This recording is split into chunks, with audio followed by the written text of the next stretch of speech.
Good morning, everybody. It's time for Morning Manna. And this morning, I want to put an exclamation point at the end of our Sabbath journey.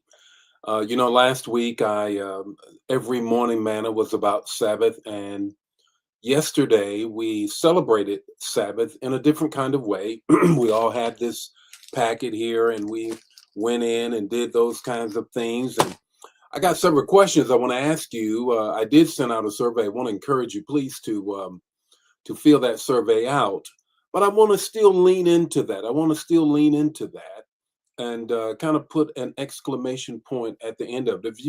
If you did not watch the Sabbath service, please do so. Please do so. But at any rate, here is the thing. I want to grab this. I want you to grab this, and it's very serious. In that, in Exodus 31, I'm reading the scripture kind of beforehand because I want to ask the question. Really? Did God mean what he said in Exodus 31:15? As you gather the audience, as Facebook gathers the audience, let me read this. And Exodus 31:15, for 6 days work is to be done, NIV translation. But the seventh day is a Sabbath of rest, holy to the Lord. Whoever, watch this, I want you to get this now, opening up with a kind of a serious note. Whoever does any work on the Sabbath day must be put to death. Wow. Wow. I didn't make that up. What's going on? Is God serious? Is the Sabbath to die for like that? Let's delve into this and put the period at the end and the exclamation point at the end as well. Because I really, really want to grab a hold of this Sabbath piece, if you will. I want you to grab a hold of it. Um, I want to get the text to talk the takeaway. But first of all, let me greet some folk. And I want that to kind of marinate. Let me read it again, and then we're going to get into our normal flow. In Exodus 31 and 15, is the Sabbath to die for 6 days, work is to be done. But the seventh day is a Sabbath of rest, holy to the Lord. Watch this now. Whoever does any work on the Sabbath day must be put to death. Is that what caused such a stink with the Pharisees when he got something to eat on the Sabbath and healed on the Sabbath? We're going to dig into that. Let me lighten up and greet everybody, and then we're going to get into it because I want to put an exclamation point at the end of this Sabbath piece. And I hope you watched it, and I hope you did the survey so we can find out. But let me lighten up just a little bit. I know it's a little heavy on this thunderous morning here in the Midwest here. But anyhow, good morning, Netta Love. Nita, how are you on excuse me, on this morning? Good morning, Erica. Can we shout out Erica? Her son, one of her sons, was in the FBI club. What was that? Camp. Put it in the chat, Erica. Just want to shout out strong parenting here. How your son is doing well, or one of them, all of them. Good morning, Gerald. How are you, Deborah? How are you on this morning? Kevin, the chef is here. How about that? Good morning, Minister Yolanda. How are you?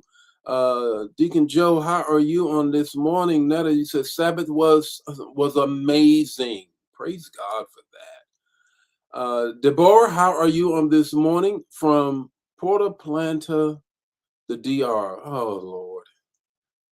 And we sitting here with thunder and lightning and carrying on, and you and Elton and Sunshine in the DR. Okay, all right. We love you too, Deborah. We just want you to know that. Good morning, Brenda. How are you on this morning? Ella, how are you on this morning? Elder Mobley, how are you on this morning? Dan the man is here as well. Elder Mobley, how are you? Ann is here. Anna is here as well. Anna Jan, Elder Jan is here. Carolyn, Jacqueline, Pamela, and Bernice is here. Lottie, Dottie, and everybody is here as well. Thelma is here. Let me get a couple more. Ori is here. Jacqueline, Bernice, Verena, how are you on this morning? I want to ask the question again. Um, did you participate in Sabbath? I hope you didn't go visiting. That wasn't the purpose. It wasn't for you to sleep in bed, bedside Baptist church. No, hug in the covers. It was to participate, and I hope you did. Got your packet and did that. If you did you get the survey? And I hope you respond. But to that end, Laura and Elder Dyer, how are you on this morning? Here it is, the FBI Teen Academy. That's her son. That's what her son went to. Is that amazing? That amazing. We need that. We need some diversity there. Laura is here. Lottie is here as well. So look, before I get into this, and I'm going to do my regular trailer beforehand, but here it is. Here it is. Here it is. How about this? How about I just go to this and then because we gotta delve into this a little bit further. Good morning and welcome to Morning Manna, where in 5 minutes or less, you're going to get an impartation with the text, the talk, and the takeaway. Join the Morning Manna fam every weekday morning at 8 o'clock Central Standard Time. Don't forget to put in the chat the revelation that you get and share the manna. Now, let's get ready to have some manna so you can make it through your day. Is the Sabbath to die for? Is the Sabbath to die for? Exodus 31:15. I'm going to read it for you. For 6 days, work is to be done. But the seventh day is a Sabbath. The seventh is a Sabbath of rest, holy to the Lord. Watch this. Whoever does any work on the Sabbath day must be put to death. Our parents literally took that seriously, and I'm going to dive in deeper, and I want you to hang in here with me because I want you to get the magnitude of this text. You couldn't iron, you couldn't cook. All of that was done prior to stores were closed. Some of us remember that. Nothing took place. While I was deployed in the sandbox in Saudi, they shut things down during those prayer times.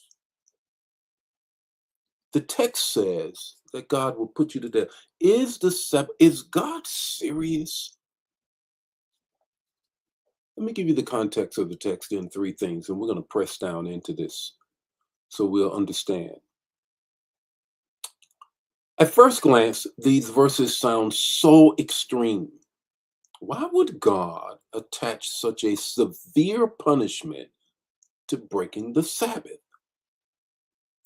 Is God angry about people simply working on Saturday? No, here is what the Sabbath represented, something much deeper than a calendar day. Sabbath was about covenant. Watch this. I want you to get this. It was about trust. It was about identity. And it was also about survival. Let's drill down further. Israel had just come out of 400 years of slavery. Is there a correlation parallel here where their worth was tied to non-stop production? Get the connection. Pharaoh did not care about their souls, only their output and their product. So when God commanded Sabbath, he was not just giving Israel a religious ritual. He was breaking the mindset of slavery.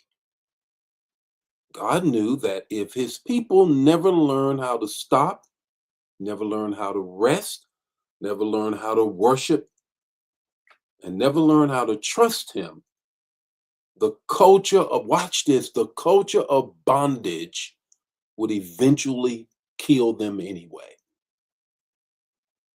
Sabbath was life protection. Grab this. I want you to get this here. So there's three things. Let's go down further that I want you to get. First is this slavery. Sabbath breaks the spirit of slavery. In Egypt, Israel worked without rest, without rhythm, and without dignity. Unstop, non-stop. Pharaoh measured their value by how much they could produce. Go get those bricks without straw.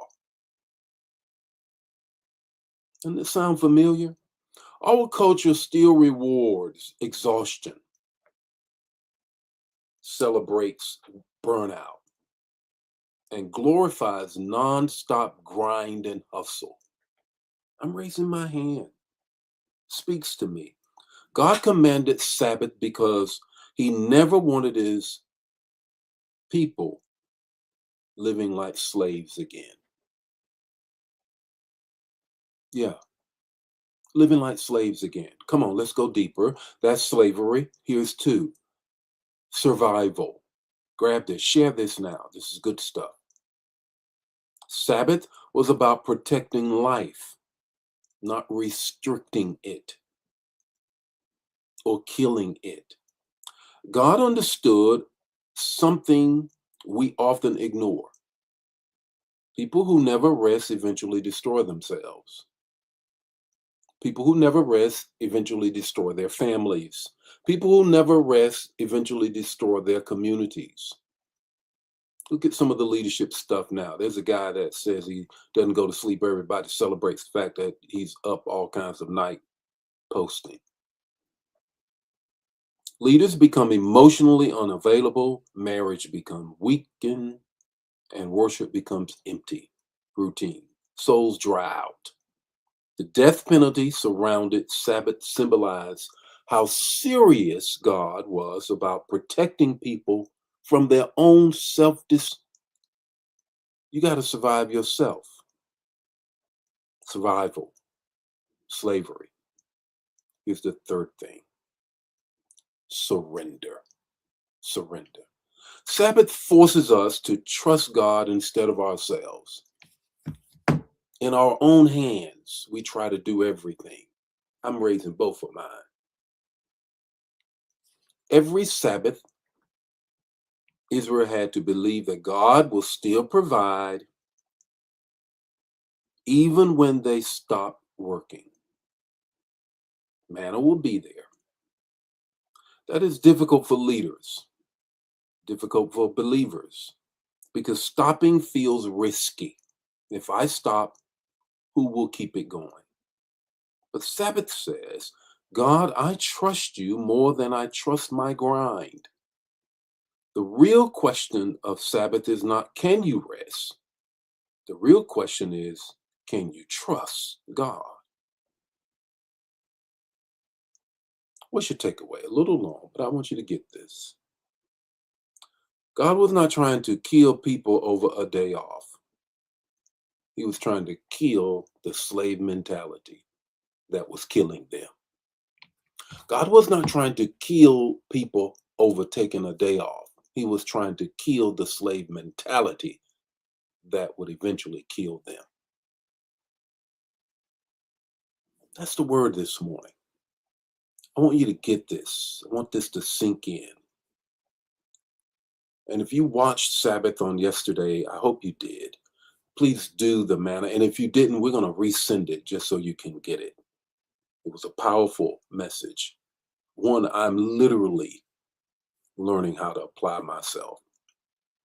The Lord be with you today. May his face shine upon you, give you peace. Share the manna. If it bless you, bless somebody else. Don't keep it to yourself.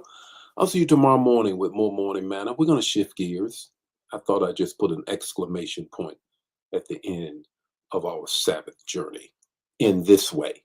But we're hooked in now. It's a part of New Life's culture. Bye now.